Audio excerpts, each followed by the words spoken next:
저도 뭐 이 처음에 몰랐는데 이렇게 좋은 취지를 가진 프로그램의 강사로 나오게 돼서 대단히 기쁘고 영광스럽게 생각을 합니다.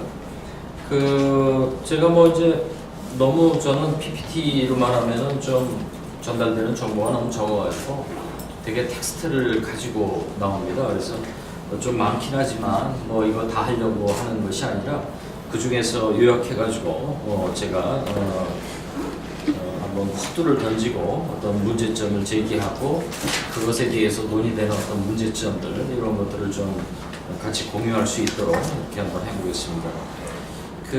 우선은 처음에 주신 제목이 이제 법원과 검찰의 미래 전략이라고 하는 제목을 주셨어요. 근데 우리가 법원과 검찰 이렇게 따로 띄어서 얘기할 수 있는 것이 아니고 가장 중요하긴 하지만 전체적으로 사법 시스템에 아까 리빌드 이렇게 얘기했습니다만은 요새 리셋, 코리아, 리빌드 이런 말을 많이 했습니다만은 전체적인 사법 시스템 자체의 문제로 인식할 수 있는 것들이 이제 많기 때문에 조금 범위를 넓혀가지고 얘기를 하면서 법원과 검찰의 개혁 문제를 이제 다루도록 이렇게 하겠습니다. 우선 앞부분 뒷부분에는 이제 문제 제기하고 얘기를 이제 맺는 이런 얘기가 들어가는데요.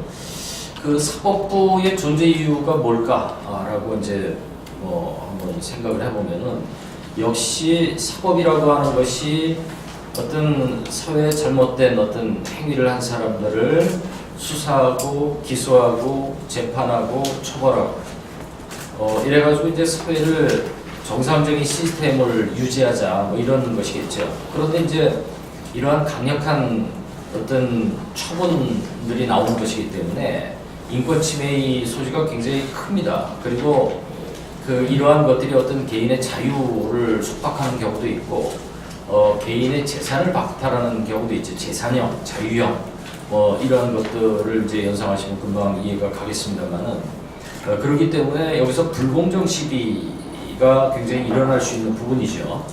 그래서 사법부라고 하는 것은 우리가 흔히 얘기하듯이 인권수호의 최고의 보루다. 나머지 무슨 국가인권위원회도 있고 여러 가지 이제 인권을 보장하기 위한 여러 가지 제도들이 있습니다만은 이 사법제도라고 하는 것이 그 중에서도 가장 마지막으로 인권을 보호해주는 그러한 제도요 기능을 갖는다. 그렇기 때문에 공정하고 신뢰할 수 있는 어떤 사법부를 구성하도록 하는 것, 그리고 이러한 사법제도를 유지하는 것, 그리고 그것이 잘 안 된다라고 하면은 사법제도를 개혁하는 것의 중요성이 이제 거기서 나오는 거죠. 그래서 흔히들 이제 국민들도 많은 여론조사가 있습니다만은 공정하고 신뢰할 수 있는 사법 시스템을 원하는 거죠. 일단 이제 설문조사 통계도 이제 나옵니다만은 아무튼 우리 애가 흔히 사법제도라고 할 때는 정관예우, 사법비리 이러한 것들 아까 이제 최 선생님 말씀하셨습니다만은 검경 수사권 조정의 문제 이러한 것들도 역시 나오는 어떤 이유가 너희들을 좀 이렇게 업무 배분을 잘해가지고 좀 국민들의 인권을 좀 지키고 비리가 있으면은 그거를 좀 진실을 발견을 하는 그러한 시스템으로 좀 만들어다오. 이런 노력의 어떤 표현이다라고 이제 할 수 있는 거죠. 그래서 다른 분야에서도 경제 개혁도 있고 재벌 개혁도 있고 여러 무슨 개혁이 있습니다만은 그 중에서 이제 사법 개혁이 이렇게 많이 논의되는 이유가 이러한 사법 개혁이 사법 제도가 이만큼 중요하다 이렇게 이제 얘기를 할 수 있습니다. 그 동안에는 그럼 이러한 논의가 없었냐? 그렇지 않죠. 지금까지 이제 며칠 전에 우리 법의 날이라고 하는 행사를 했는데 저도 이제 갔었습니다만은 아무튼 1895년에 근대적인 사법 시스템이 이제 들어오게 됩니다. 그래서 재판소 구성법이라고 하는 것이 이제 공포 시행되고 그 다음에 일본 제국주의 시대를 거치고 쭉 이제 대한민국이 이제 다시 되고 권위주의적인 정부, 민주주의적인 정부 이렇게 쭉 되면서 여러 가지의 그 개혁이 사법 분야에서도 있었다. 하지만 그 이러한 것을 통해 가지고 개혁을 통해 가지고 조금씩 낮았지만 그래도 아직 만족할 만한 그러한 개혁을 이루지 못했다. 그렇기 때문에 이 나오는 대로 그 이 검찰과 법원이 가장 핵심적이라고 할 수 있으니까 이런 분야에서의 사법 개혁이 아직도 촉구된다. 이렇게 이제 정리할 수가 있겠습니다.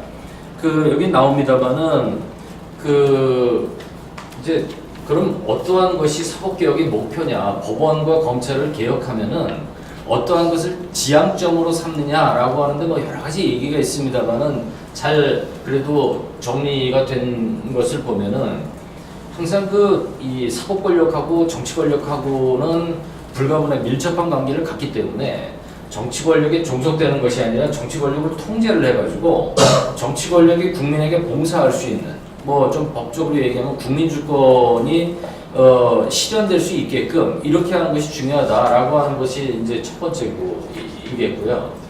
사법 제도라고 하는 것이 검찰이나 이 법원에 종사하는 사람들, 검사와 판사는 공무원입니다. 그러니까 공무원들은 역시 국민에게 봉사를 해야 되는 원래 사명을 가지고 있기 때문에 국민에 대한 법률 서비스를 공정하게 하고 저렴하게 하고 이런 이제 이 기능성을 가져라라고 하는 거죠. 그렇기 때문에 이러한 것들을 위해서는 법률가를 교육하고 양성하고 뭐 이런 제도에도 그 개혁이 필요하다. 그래서 우리가 사법시험 체제에서 변호사 시험으로 왔고 법과대학 체제에서 법학전문대학, 로스쿨 체제로 바뀐 것도 역시 첫 번째, 두 번째 것을 위해서는 뭔가 법률가를 양성하는 거에서부터 개혁이 좀 있어야 되겠다. 뭐 이런 이제 이 목표, 지향성을 이제 갖는다고 볼 수 있고요. 그리고 이제 그동안에 그 사법개혁의 경과를 보면은 이거는 제가 그 너무 이제 좀 그 부수적인 거를 생각이 돼가지고 여기서 이제 뺐습니다만은 그 전에도 물론 있었습니다만은 가시적인 좀 더 전폭적인 전반적인 사법개혁은 이제 90년대 이후부터 이렇게 쭉 시작돼가지고 사법제도 발전위원회 추비, 세계교육 공동체안, 사법개혁 추진위원회, 사법개혁위원회까지 돼가지고 이때 이후로는 굵직한 어떤 이 개혁이라기보다는 조금 더 좀 세밀한 이러한 것으로 나왔다. 그래서 전반적으로 굵직한 개혁은 이 정도인데 큰 흐름을 보면은 법원의 내부적인 개혁에서부터 93년에서부터 그 다음에 이제 시민 단체 등이 구성이 돼가지고 시민사회가 이 사법개혁에 참여를 하게 되면서 외부적인 어떤 그 자극을 갖게 되죠. 그렇게 되니까 이제 무슨 이 변호사 이 합격자 수를 사법시험 합격자 수를 늘리는 거에서부터 아까 말씀드렸듯이 로스쿨로 이렇게 이 변화되는 과정에 이르기까지 여기에 그 배심 재판제도 국민참여 재판이라고 부르죠. 이러한 것까지 이제 쭉 이렇게 사법 개혁이 진전돼 왔다. 이렇게 이제 짤막하게 말씀드릴 수가 있고요. 바로 시간이 많지 않으니까 우선 법원 분야의 개혁을 갖다가 한 5가지 정도로 요약할 수 있을 것 같아요. 이건 이외에도 있겠습니다만은 많이 논의되는 것들이 이제 이 정도다. 그래서 눈으로 쭉 보시면서 그 텍스트를 보시면서 한번 저를 같이 따라오시면 될 것 같습니다.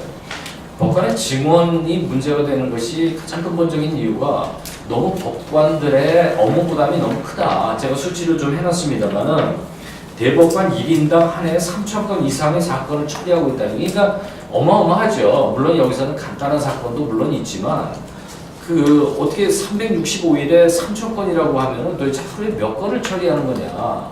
그러면은 복잡한 사건도 있는데 국가적으로 굉장히 중요하고 중요도에도 차이가 있다라고 보면은 이 3,000건이라고 하는 이 사건을 과연 제대로 처리하고 있느냐라고 하는 거죠. 국제적인 비교 건수에 있어서도 우리가 굉장히 많은 것을 알 수 있습니다. 그래서 물론 미국 같은 데는 변호사 수도 많고 이러지만 이러한 방향성대로 법관의 좀 업무 부담을 좀 줄여줘야지만이 정확한 판결을 할 수 있을 거 아니냐. 좀 사실관계를 보고 판결할 수 있도록 이렇게 해야 된다. 일단 공정하기 전에 정확한 판결을 해야 된다. 사실에 기초한. 이것이 일단은 우선되겠죠. 그래서 판사들에게 과도한 업무 경감이 이루어지지 않을 경우에는 사법 서비스, 국민들에 대한 사법 서비스의 질을 하락시킬 우려가 크다라고 하는 우려가 있기 때문에 판사의 수를 좀 늘려야 된다라고 하는 거죠.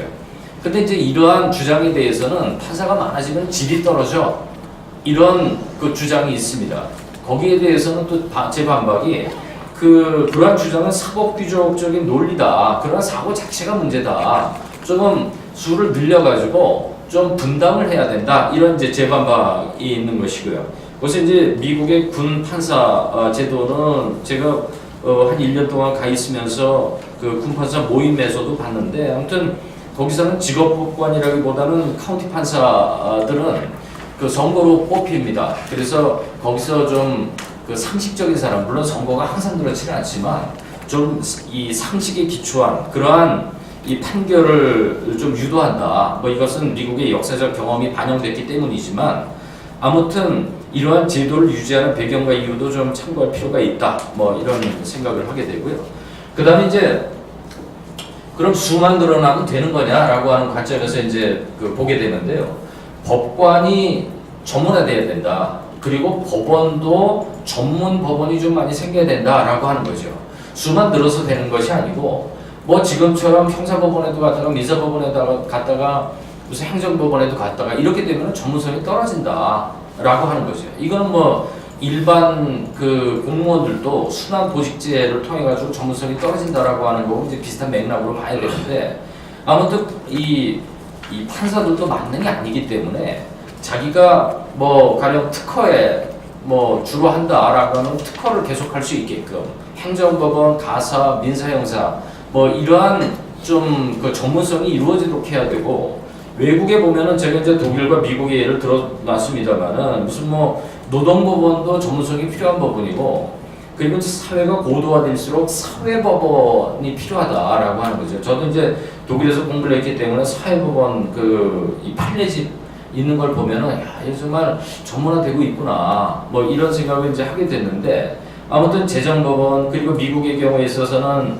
파산법원이라든가 조세법원이라든가 이렇게 좀 그 전문성 있는 법원을 통해 가지고 전문성이 축적되도록 하는 시스템을 가지고 있다. 우리도 그런 것이 좀 필요하다라고 하는 것은 제 의견이라기보다는 이 법관들도 이러한 주장을 하고요. 대한변호사협회 얘기를 좀 써놨습니다만은 그래서 그 얘기입니다. 뭐 대법관이 민사사건, 뭐 형사사건 다 할 수 있는 그런 것보다는 물론 읽어봐가지고 판단할 수 있겠지만 전문성을 좀 강조하는 이러한 변호사협회의 지적도 있었다라고 하는 것을 말씀드리면서 그 다음에 이제 판결문 공개인데요. 저도 이제 뭐 하급심법원 판례도 일부 보고 대개 이제 대법원 판례를 참조를 많이 하는데요. 많이 요새는 공개를 합니다. 하도 비판이 있으니까. 그런데 이제 그 대법원 판례만 봐가지고는 그 사건의 전모를 알 수 없는 경우가 많습니다. 사실관계가 거기 대개 이제 원심 판결에 있기 때문에 하급심 판결의 공개도 상당히 중요한데 이것이 이제 부분적으로만 이루어지고 있다라고 하는 거죠. 그래서 여기서 지적하는 판결문의 공개라고 하는 것이 지금 법원에서 제공하는 판결문의 공개만이 아니라 원칙적으로 모든 판결문의 공개다라고 하는 거죠. 그래서 하급심 판례를 공개하는 것을 의미한다라고 하는 것이죠. 그래서 그 우려되는 것이 이제 그렇게 되면은 그러면은 개인 이름 뭐 인적사항 다 나오는 거 아니냐, 영업 비밀이나 뭐 국가안보에 관한 사항도 다 나오는 거 아니야, 뭐 이렇게 이제 우려를 하고 있는데 외국의 경우에도 인적사항 같은 거는 프라이버시 그를 훨씬 존중하기 때문에 그러한 것들을 빼고 이제 공개를 하지요. 그래서 그런 방식으로 하면은 이 판결문의 공개가 가능하지 않겠느냐라고 하는 거죠. 그래서 국민의 알 권리라고 하는 얘기는 이제 뭐 익숙하시죠. 그래서 알 권리를 보장하기 위해서도 필요한데, 근데 이게 진짜 이 판결문의 공개가 전면적인 공개가 필요한 이유는 일반 국민들도 관심을 가지고 있지만 그렇게 전문적이지는 않지요. 그래서 판결문의 공개라고 하는 것은 이게 공개를 돼야지만이 작성자가 이거 공개될 것이기 때문에 좀 정확한 사실관계에 근거해가지고 공정하고 정확한 판결을 해야 되겠다라고 하는 것을 압박할 수 있죠. 그렇기 때문에 판결문의 공개가 중요하다. 즉 보다 합리적이고 중립적인 판결을 유도할 것이기 때문에 중요하고, 그리고 연구자들도 이 판결문을 구하기가 어렵습니다. 그래서 이 연구자들에게 이걸 제공함을 통해 가지고 야 이것은 좀 문제가 있다. 판결문을 비판할 수도 있고 비판을 통해 가지고 좀 더 나은 판결문을 유도할 수도 있기 때문에 이 판결문 공개가 여러 면으로 기여를 할 수 있다. 그래서 그 뒷부분에 썼습니다만은 이 사법 발전에 기여하고 궁극적으로는 국민들에 대한 사법 서비스 향상에 기여할 것이다 라고 하는 것과 연결되는 것이 이 판결문의 공개가 이러한 의미를 가지고 있기 때문입니다. 그러면은 이것이 뭐 일반 국민이나 아니면은 연구자들만의 주장이냐 그렇지 않다는 거죠. 역시 변호사들도 어떤 부분에서는 이 하급심 판결에 접근하기가 상당히 어려운데 그렇기 때문에 대한변호사협회에서 2010년에 성명서를 발표해가지고 판결문 공개를 촉구한 거죠. 거길 보면 우리가 가끔 듣는 얘기도 있습니다. 40대의 판사가 69세의 노인에게 버릇없다 이런 표현을 한다는 거죠. 그러니까 이것이 물론 이제 판결문에는 이것이 안 나옵니다만은 그래도 법정이 공개가 되고 공개 변론주의가 원칙이다 이런 방향으로 나가야 된다라고 하는 주장. 판결문이 공개돼야 된다라고 하는 주장에는 이렇게 조금 권위주의적인 어떤 판사의 태도 그리고 이러한 권위주의적인 것에 기초를 내가지고 판결문을 작성하게 되면은 결론을 내게 되면은 어떠한 결과가 오겠느냐 당사자들을 과연 존중하겠느냐라고 하는 거죠.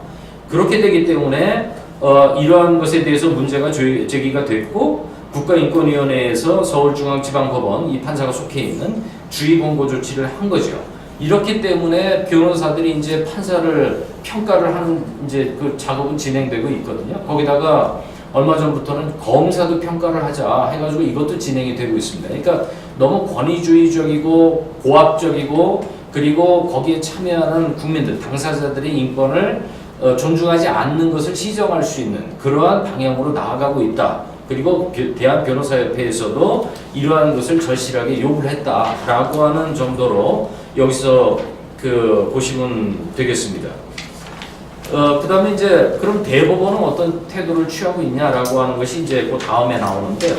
2010년에 역시 사법제도 개선안을 발표를 했는데 개선안 중에 하나도 대법원의 개선안 중에 하나도 역시 판결문 전면 공개입니다. 그래서 거기 제가 인용을 해놨는데요. 그래서 비실명화를 거쳐 온라인을 통해서 일부 공개 중이다. 그런데 앞으로는 1, 2심을 포함해가지고 모든 판결문을 전면 공개하겠다라고 하는 입장을 충명한 바 있습니다. 그래서 지금 이제 법원에서도 이 비실명화 작업을 진행을 하고 있습니다. 그래서 거기에 예산이 투입되고 인력이 지금 배정이 돼가지고 이 작업을 하고 있는데 그럼에도 불구하고 2010년에 이러한 개선안을 냈는데 아직도 판결문의 전면 공개는 아직도 이루어지지 않기 때문에 조금 더 분발을 할 필요가 있다. 속도를 낼 필요가 있다. 뭐 이런 정도로 마무리하겠습니다. 그 다음에 이제 네 번째가 심리 불속행제도의 개선 방안과 상고법원 설치 방안인데요. 이 신불제도라고도 이제 불리는데 이건 변호사들도 어떤 얘기를 하고 있냐면은 우리가 이게 기각이 됐다라고 하는 거죠. 근데 기각됐는데 이유를 몰라. 왜 기각됐는지. 그러니까 신불제도라고 하는 것이 심리를 계속하지 않겠다라고 하는 겁니다. 이렇게 되는데 이유를 제시하지 않아도 된다라고 하고 있기 때문에 우리가 가끔 그동안에 문제가 됐던 몇 줄 판결 뭐 이러한 것이 이제 나오는 것이고 그렇기 때문에 변호사들도 어떻게 보면은 의뢰인한테 돈을 받고 이거를 했는데 대법원까지 상고를 했는데 여기서 신고하면서 다루지 않겠다라고 하면서 이유도 주지 않으니까 이것이 답답하긴 당사자도 마찬가지고 변호사도 역시 마찬가지라고 하는 거죠. 그래서 제가 거기다 네 번째 신불제도 개선 방안에 대한변협 신문 사설을 통해 가지고 심리 불속행 제도를 둘러싼 국민의 불가항과 불신은 방치할 수 없는 단계에 있는 것으로 보이고 법원의 신뢰 보호를 위하여 개선이 시급하다라고 하는 의견을 개진하고 있는 것도 역시 신불제도의 개선 방안이 좀 보편성을 가지고 있다. 뭐 이런 얘기를 이제 할 수 있는 것이고요. 그래서 이것이 위헌이냐 아니냐를 따지는 그런 헌법소원도 역시 제기가 됐었는데 이 다수 의견은 신불제도가 위헌이 아니다라고 판단을 했지만 반대 의견도 있습니다. 그래서 반대 의견을 제가 각주 14에 넣었는데요. 뭐 그걸 일일이 볼 수는 없으니까 요거를 넣은 이유는 반대 의견이 좀 설득력이 있는지 한번 객관적으로 한번 보시라 이런 차원에서 이제 제공을 하는 것입니다. 그래서 뭐 이유를 전혀 기재하지 않음으로 인해 가지고 판결이 적정한 건지 뭐 이러한 것을 한번 볼 수 있는 그러한 사법 서비스를 해야 된다. 아까 제가 모두에 말씀드린 뭐 이러한 관점에서 한번 판단해 주시면 될 것 같습니다. 상고법원 설치 방안도 역시 네 번째하고 이제 비슷한 건데 이게 왜 그 심리불속행 제도를 도입한 이유도 있죠. 너무 많이 사건이 온다. 아까 이제 법관, 대법원 판사 1인당 3천 건이니까요. 이거를 14인 곱하기 14 하면은 굉장히 많습니다. 물론 이제 그 행정처장 같은 양반은 뭐 직접 개입을 안 하니까 좀 약간의 차이가 있습니다. 그건 대세와는 관계가 없는데 너무 많은 사건이 몰린다라고 하는 거죠. 대법원에 네 번째 다섯 번 그걸 방지하기 위해서 신불제도도 도입하고 너무 많으니까 이런 것들 상고법원을 좀 만들어가지고 너희들이 좀 해라. 미국도 보면은 연방 대법원에 슈프림 코트에 오는 것은 그렇게 많지 않다라고 하는 주장을 하면서 나름대로 이제 일리가 있는 거죠. 근데 네 번째 다섯 번째가 왜 나왔나를 생각하면은 1, 2심을 통해 가지고 나의 억울함을 해소하지 못했다. 이러한 생각을 가지는 사람들이 많다라고 하는 거죠. 이렇게 되니까 조금 더 하급심을 좀 개선을 해가지고 물론 어떤 사람은 정말 잘못한 사람도 있겠지만 좀 꼼꼼히 내 사건을 좀 봐주라 라고 하는 요구가 있기 때문에 이런 억울한 사건이 많다는 반증 아니냐 이렇게 이제 주장도 됩니다. 그래서 그 뭐 요거는 요 정도로만 하고 아무튼 승동률이 낮은 이러한 그 하급심을 좀 강화할 필요가 있다라고 하는 겁니다. 그 부분에 이제 통계만 하나 좀 보고 넘어가면요.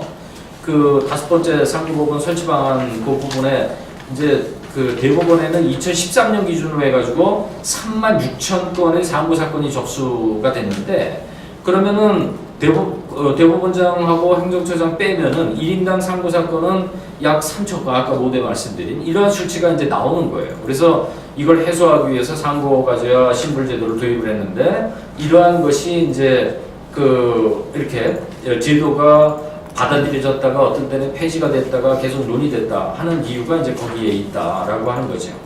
그래서 상고법원 도입은 법원의 수건 사업이라고 할 수 있습니다. 그래서 그 끝부분에 그래서 그 18대 국회, 19대 국회 그리고 20대 국회에서도 역시 이러한 법안이 상고법원 도입을 위한 그 법률 개정안 법원조직법이죠. 이게 나왔는데 통과가 되지 못하고 있다라고 하는 거죠.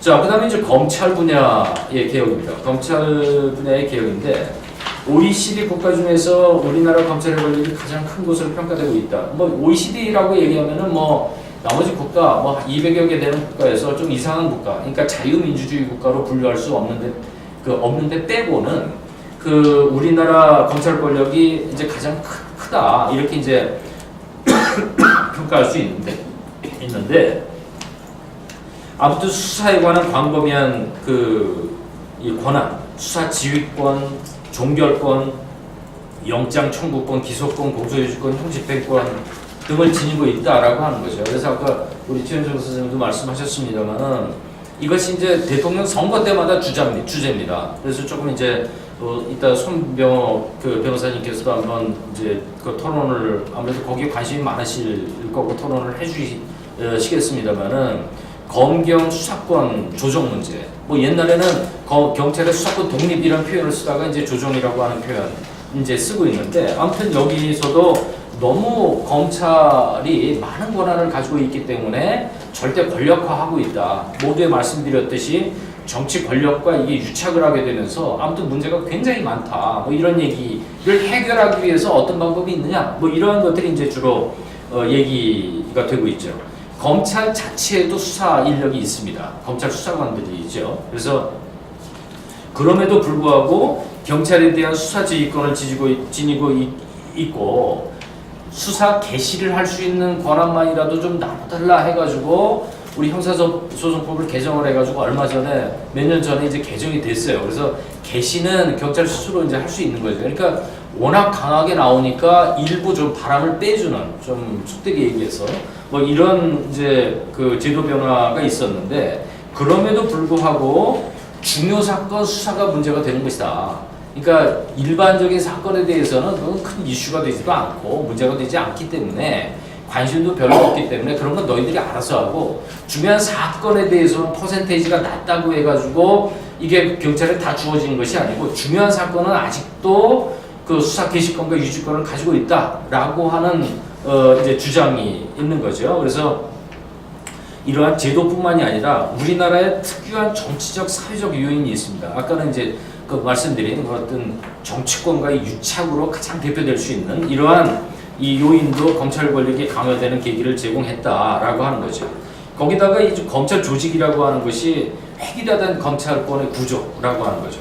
법적으로 얘기하면 이제 검사 동일체 원칙이라고 이제 표현이 돼가지고 거기에 제가 박스로 넣어가지고 이 검사 동일체의 원칙이라고 하는 것을 좀 적어놨는데 이게 내부적으로는 굉장히 권위주의적이고 폐쇄주의적이죠. 그래서 얼마 전에는 젊은 검사가 이제 그 자살을 하는 왜 그랬냐 봤더니 뭐 결혼식에서 뭐 방을 마련하라고 했는데 그것도 못하냐 모욕적으로 이 대우를 받았다 해가지고 뭐 이런 사건을 우리가 접하지 않았습니까? 그래서 이러한 것들이 바로 이 서열 구조, 권위주의적인, 폐쇄주의적인 이러한 것이 나온 것이다. 그래서 이러한 것이 문제고 정치권과의 유착은 아까 말씀드렸고요. 그래서 그것도 하도 문제가 되니까 검사동일체 원칙을 조금 개정을 해가지고 이의를 제기할 수 있도록, 그러니까 부당한 지휘 감독에 대해서는 이의를 제기할 수 있도록 했는데 이것이 제도만의 문제가 아니고 문화의 문제이기 때문에 그럼 후배 검사한테 까마득한 이 후배 검사한테 이의 제기를 할 수 있도록 제도를 개선했다고 그래가지고 그럼 폐쇄적인 검찰의 문화가 달라지느냐? 그렇지 않다는 거죠. 그래서 이것이 계속 문제가 된다는 것이고 이제 중수부 거는 많이 들어보셨을 거예요. 그러니까 중수부라고 하면은 이 정치권에서 관심을 가지고 있는 뭐 권력자가 지시하는 것을 수사하는 그러한 기관이었죠. 그래서 81년에 창설돼가지고 2013년에 폐지가 됐는데 이 과정을 보면은 이것도 검찰과 정치권 간의 유착을 알 수 있는 그런 사안 증인이다. 이 조직 자체가. 그래서 그러면은 표적 수사를 피하기 위해서 정치적 중립을 침해하기 때문에 그럼 중수부 없애면은 과연 검찰이 중립으로 돌아섰느냐? 그런 거 아니죠. 그렇기 때문에 제도 개선만 가지고는 해결할 수 없는 부분이 꽤 있다라고 하는 주장이 이제 되는 것이고 그래서 아무튼 이 권력자에게 봉사하는 것이 아니라 국민에게 봉사하는 검찰로 다시 태어난다, 나야 된다라고 하는 주장이 이제 계속 나오는 것이 이러한 이 제도의 변화를 통해 가지고 이제 알 수 있는 것이고요. 검찰시민위원회라고 하는 것이 이제 그렇게 중요성은 크지 않습니다만은 일본의 검찰심사회라고 일본도 역시 검찰권이 막강하니까 굉장히 독립적이다. 그래서 정치권의 비리도 파헤친다. 뭐 이런 우리보다 훨씬 독립적이고 중립적이다. 이런 평가를 좀 듣고 있습니다만은 이렇게 되니까 이제 소위 말해서 일본의 검찰심사회를 좀 벤치마킹 해가지고 불기소 처분을 할 때 좀 당무심자, 그러니까 권력자를 너 아무 잘못 없어 불기소 처분을 하게 되는 경우에 과연 이것이 정당하냐 뭐 이런 것을 한번 따져보는 그런 기구를 만들자라고 하는 것인데 이것이 이제 우리나라에서도 공소제기에 대해서 불기소 처분에 대해서 구속 취소에 대해서 이러한 것들에 관해서 국민의 의견을 한번 묻자라고 하는 것인데 기속력이 없고 시민들이 모여가지고 몇 마디 하는 것을 구속을 받겠느냐 과연 그렇지 않다라고 하는 거죠. 그래서 이거는 비판을 좀 잠재우기 위해서 좀 형식적으로 이런 걸 만든 거 아니냐라고 하는 비판이 이제 직면에 있다는 것이고 그래서 근본적인 한계가 있다 뭐 이런 평가를 해놓은 것도 이제 거기서 나오는 것이고요. 특별검사제도라고 하는 것이 제가 많이 써놨습니다. 이거는 좀 자료를 많이 써놨는데 지금까지 11건의 특별검사법이 제정이 됐고 12명의 특별검사가 활동을 했습니다. 왜 이렇게 차이가 나죠? 첫 번째 조폐검사 파업하고 옥노비를 두 사람의 특별검사가 나눠서 했기 때문에 편차가 있습니다만 그건 별로 중요하지 않고요. 근데 아무튼 무슨 사건이 터질 때마다 특별검사를 임명을 해야 되겠다. 기존의 검찰은 믿지 못하겠다라고 하는 불신의 표현이죠. 일종의. 그래서 제가 박스를 쭉 해놨는데 시간이 없으니까 보지 못하겠습니다만 우리가 흔히 들음으로써는 온로비, 대북송금, 대통령 이 이명박 대통령, 이 노무현 대통령, 그리고 최근에 와서는 여러분들 잘 아다시피 우리 박 대통령에 이르기까지 그 측근들 비리, 이 후보자 때의 비리, 뭐 이러한 것들을 주로 이제 다뤘고, 무슨 뭐 검사 비리를 다룬 적도 있었고, 이게 그 삼성 비자금 비리, 뭐 이런 것들을 보면은 기존의 검찰, 이 신뢰를 받지 못하는 검찰의 독립성을 좀 강화하는 그러한 조직을 만들어가지고 이 사건을 좀 진실을 발견하기 위한 그러한 움직임이다. 전체적으로 이렇게 평가할 수 있는데, 그러면은 그러한 국민들의 기대에 맞춰가지고 특별검사가 활동을 했느냐라고 하는 데 대해서는 부정적인 평가가 많다라고 하는 거죠. 그래서 뭐 사건마다 좀 다를 수 있습니다만은 아무튼 부정적인 평가고, 그 가장 최근에 말씀드린 이 뭐 특정인 뭐 말씀드린 게 자꾸 이제 좀 불편해하시는 분들이 있으니까 아무튼 그러한 것들에 관해서도 논란이 많았죠. 그래서 이 특검이, 박영수 특검이 그 공격도 받았고, 한쪽에서는 지금까지의 특검 중에서 제일 잘했다, 뭐 이런 평가도 이제 받게 하는, 부정적인 평가와 어떤 긍정적인 평가가 교차하는 너무나 정치적인 성격을 가진 것이기 때문에 이렇습니다. 그러면은 이것을 뭐 시정하기 위한 움직임이 없었냐? 있었다는 거죠. 이게 제가 거기다 써놨습니다만은 기구 특검, 제도 특검, 이 세부적인 건 말씀 안 드리겠습니다. 그래서 상설 기구를 통해 가지고 할래? 아니면은 이러한 법률을 만들어 놓고, 너무 할 때마다 법을 만드는 게 너무 이제 번거롭고, 너무 그 사건마다 이 요소를 넣느냐, 누가 추천하느냐, 이게 너무나 이 논란의 소지가 크기 때문에 그것이 이제 제도특검이라고 하는 거예요. 그래서 이 제도특검으로서 만들었는데, 그래서 사건이 터질 때마다 국회에서 의결을 하면은 바로 특검이 가동될 수 있도록 법을 따로 만들지 않도록 이렇게 만들었는데, 이게 이제 왜 그럼 또 가장 최근의 특검은 따로 법을 만들었냐라고 하는 거죠. 추천권자가, 이게 대통령이 그 주변이 수사 대상이 되면은, 대통령이 선호하는 사람이 특검이 되면은 결국은 대통령에게 유리한 그러한 수사 대상자에게, 좀 일반화시키면은 유리한 그러한 수사 결과를 내놓지 않겠느냐라고 하는 우려에서 이러한 이 법을 또 만든 거죠. 그래서 지금 논의가 된 것은 얼마 전에 우수석, 실명은 가능하면 자제하도록 하겠습니다. 그래서 이것을 수사할, 이게 안 되니까, 수사가 제대로 안 되니까 이러한 것을 만들자라고 하는 이러한 법을 따로 만들자라고 하는 것도 역시 이러한 특검의 어떤 한계, 이러한 것이 있기 때문에 그렇다라고 하는 거죠. 그 다음에 이제 비슷한 그 시기에 특별검사제하고 이제 2013년에 만들어졌는데, 일반 특검법, 그리고 이 특별감찰관법이라고 합니다만은, 이것이 만들어졌는데 이것이 어떻게 됐습니까? 결국은 이석수 이제 초대 특별감찰관이 임명이 됐는데, 한 1년 4개월 만에 우수석을 이 특별감찰을 했는데, 결국은 그 과정은 다 아시죠? 그러니까 상세하게 말씀을 안 드릴 건데, 역공을 받아가지고 결국은 오히려 이석수 특검이 사직을 하고, 그리고 검찰의 수사 대상이 되는 이러한 결과를 가지고 왔단 말이에요. 그러면 어떻게 보면은, 그 많은 돈을 들여가지고, 국민의 세금을 들여가지고 이러한 법을 만들고 조직을 만들어가지고 월급 주고 있는데, 그럼 하나도 안 하고 있다가 한번 하려고 그러니까 못하게 해가지고 결국은 사직을 하고, 지금도 어떻게 보면은 거기서 식물 상태라고 해야 될까요? 아직도 이제 존재를 하죠. 거기 사람들은. 이렇게 되니까, 특별검찰관 법에 의한 특별감찰관만 가지고도 그 권력자들, 대통령 주변, 그리고 청와대 대통령실에서 근무하는 권력자들을 수사를 해가지고 객관적이고 공정하고 독립적인 결과를 내놓지는 못한다라고 하는 결론에 다시 또 이르는 거죠. 특별검사제하고 이제 유사하게. 이렇게 되니까 그 다음에 할 수 있는 것이 고비처입니다. 그래서 제가 고비처가 이제 고위공직자 비리수사처라고 하는 약자인데, 이거를 이제 공수처라고 이제 표현하기도 하는데, 이 법안을 이제 제가 노회찬 의원이 발의한 법안을 제가 인용을 해놨는데, 그래서 그걸 보면은 대충 왜 특별검사도 있고 특별감찰관도 있는데 왜 또 이거를 만들냐는 것이냐 하는 이유가 이제 쭉 나와 있는 거죠. 그래서 이 입법 취지에 보면은 지금이 검찰 개혁이 최적기다. 19대 말 20대 국회 초 그래 되니까 지금 고위공직자 비리 수사처를 이 법을 통과시켜 가지고 만들면은 조금 나아질 것이다 이렇게 기대를 하는데 글쎄 제가 보기에는 그럼 특검법도 어떻게 보면 부정적인 평가가 있고 특별감찰관법도 부정적인 평가가 있는데 그럼 고비처 공수처 이걸 만들면은 과연 지금까지 없던 슈퍼맨들이 나타나가지고 과연 한국에 있는 그 측근비 권력자들의 측근비리를 말끔하게 정리할 수 있을 것이냐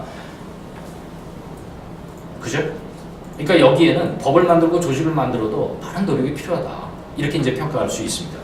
그 다음에 이제 검찰과 경찰의 수사권 조정인데, 아까도 되게 아까 말씀을 개괄적인 것은 말씀드렸습니다만은 너무 검찰의 권한이 세다 보니까, 야, 외국에는 그럼 어떻게 하고 있냐. 외국에는 되게, 물론 국가마다 조금 다릅니다만은, 그래서 뭐 여기는 안 해놨습니다만은, 표를 그려가지고 외국 가령 영국, 미국, 독일, 일본 쭉 비교 대상 국가를 놓고 이 수사기시권, 영장 청구권 이렇게 쭉 해가지고 동그라미 이렇게 해놨는데 우리는 다 동그라미 쳐 있는데 일본은 그래도 좀 검찰 권력이 좀 세요. 그런데 대개 영미법계 국가에서는 수사는 경찰이 하고 기소는 검찰이 한다. 물론 약간의 좀 차이가 있고 논란의 소진이 있습니다만은 그러한 기본적인 프로토타입을 가지고 있는데 우리는 검찰에 이게 너무 집중돼 있다라고 하는 것이 이제 그 비판이죠. 근데 검찰이 그 권력자의 이런 막강한 권력을 가지고 국민의 편에 항상 서가지고 권력자들의 비리를 잡아내고 나쁜 놈들 잡아내고 이러면 문제가 없었겠습니다만은 조금 더 국민들로부터 조금 너희들 국민의 편보다는 좀 권력의 편에 서는 거 아니야? 이런 어떤 논란이 많았고 비판을 많이 받았기 때문에 야 경찰에 좀 나눠주라 이런 얘기가 나왔고 그래서 지금 아까 말씀드렸듯이 수사 개시권은 경찰이 갖고 가가지고 그 2015년 이후 이 개시권이 주어진 이후에 검찰의 수사를 받는 비율이 14%에서 0.5%로 감소되었다라고 하는 통계가 있습니다. 좀 긍정적이죠. 그런데도 이제 아직까지도 좀 미진하다, 좀 부족하다 해서 이런 얘기가 이제 계속 나오고 있고 법률 소비자 연맹이 그 지난주 뉴스죠. 이번 주 뉴스입니다. 각주 35회 보면은 연합뉴스에서 이제 조사를 한 걸 보면은 법률 소비자 연맹을 조사한 걸 인용한 걸 보면은 젊은 친구들 대상으로 조사를 했더니 한 74% 정도, 73% 4% 정도가 대선 후보들의 공통 공약이에요. 경찰 수사권 독립에 찬성했다는 결과가 나오는 거죠. 그래서 요즘도 계속 문제가 되고 있는데 아무튼 그렇다라고 하는 거죠.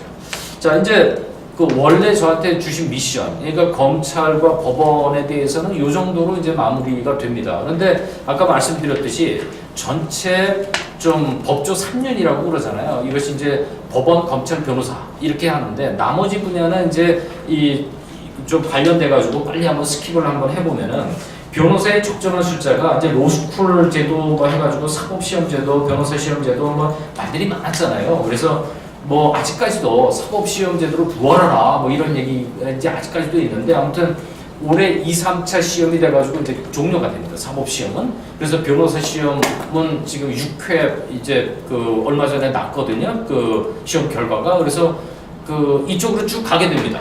특별한 조치가 있기 전에는. 그런데 아무튼 이 논란은 반복하지 않겠습니다만은 그 표를 보시면은 이 대부분의 국가에서는 변호사 1인당 국민의 숫자가 적습니다. 몇백 명이죠. 그런데 이제 일본도 많지만 우리도 많습니다.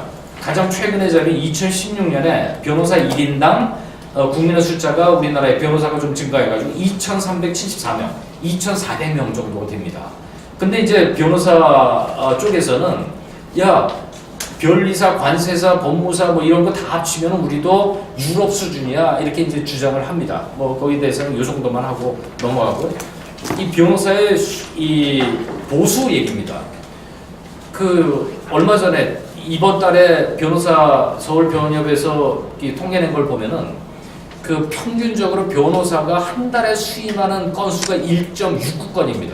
근데 어떤 데서 싹쓸이, 큰 로펌 같은 데서 싹쓸이해 나가면요, 이게 평균 수억의 숫자라고 하는 게 그렇잖아요. 그러니까 한 달, 두 달에 한 번씩, 세 달에 한 번씩 수행하는 사람도 있다라고 하는 거죠. 그래 되니까 전관예우, 너희들이 싹쓸이 해가니까 큰 사건을 다 가져가니까 우리는 사건 그나마 없는데 이거는 아주 소액들만 남는 거야. 이렇게 되니까 이제 변호사 업계에서도 청변을 위해서라도 전관예우의 폐석은 없애야 된다라고 하는 주장이 나오는 게 이제 이런 것들이고요. 변호사 성공보수 형사사건에서 우리가 얼마 전에 네이처 리퍼블릭 사건에 대해서 너무 강인하게 인상을 받았잖아요. 그래서 돈 받는 놈, 거기 해가지고 돈, 은행에 있는 근무가 꽉 차가지고 어느 학교 사물함에 넣었더니 학생회에서 뒤져가지고 이런 돈이 나왔는데 뭐 해가지고 이렇게 하는 것도 우리가 봤습니다. 그러니까 한쪽에서는 돈이 넘쳐가지고 그것도 뭐 특별한 사건도 아니고 얘를 좀 어떻게 좀 쉽게 구속을 좀 면하게 해주고 집행유예로 해주고 이런 미션을 받으면서 50억 얘기 나오고 100억 얘기 나오고 그러니까 국민들은 이게 사법 불신을 하게 된다. 그러다니까 이제 유전무죄, 부전유죄가 아직까지도 있다 이렇게 이제 되는 것이 그래서 형사사건에서의 성공보수의 약정에 대해서 대법원에서 이거 잘못됐다, 무효다 이렇게 이제 했는데 또 아니 그것도 계약자유에 속하는 부분 아니냐 이렇게 되니까 이제 변호사 단체에서는 이걸 법주의화하자. 대법원에서 이거를 무효로 했으니까 이걸 일반화할 수 있는 것은 법을 만들어가지고 성공보수를 합법화하는 이런 움직임이 이제 이것도 역시 이번 달 얘기입니다.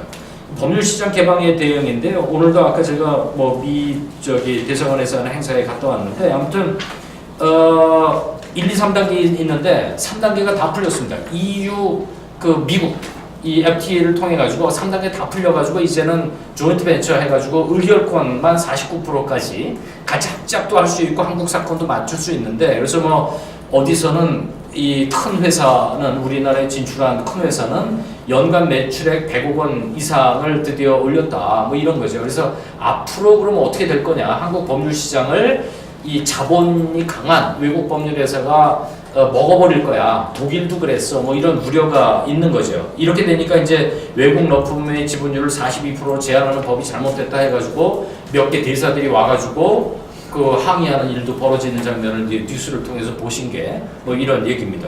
그 다음에 이제 법조인 선발 양성제도 분야는 로스쿨로 이제 변한 것은 다 아시니까 이거는 이따가 이제 또 말씀드릴 기회가 있으면 토론 중에 이거는 보충하기로 하고요. 헌법재판 분야의 개혁은 이제 헌법재판소도 비판을 많이 받잖아요. 워낙 중요한 사건을 많이 다루어서 가령 행정수도를 이전하는 것이 위헌이냐 아니냐, 대통령 탄핵을 기각할 거냐 인용할 거냐 이런 워낙 굵직한 사건들이 전부 헌법재판소로 다 몰려가게 되기 때문에 이걸 이제 사법의 정치화라고도 표현을 하는데 이렇게 되니까 나이 좀 든 사람 주로 남성들의 물론 이제 이정리 재판관이 있다가 이제 여성이 한 명 있습니다만은 조금 더 진보적인 사람도 좀 있어야 되는 거 아니야? 이런 것들.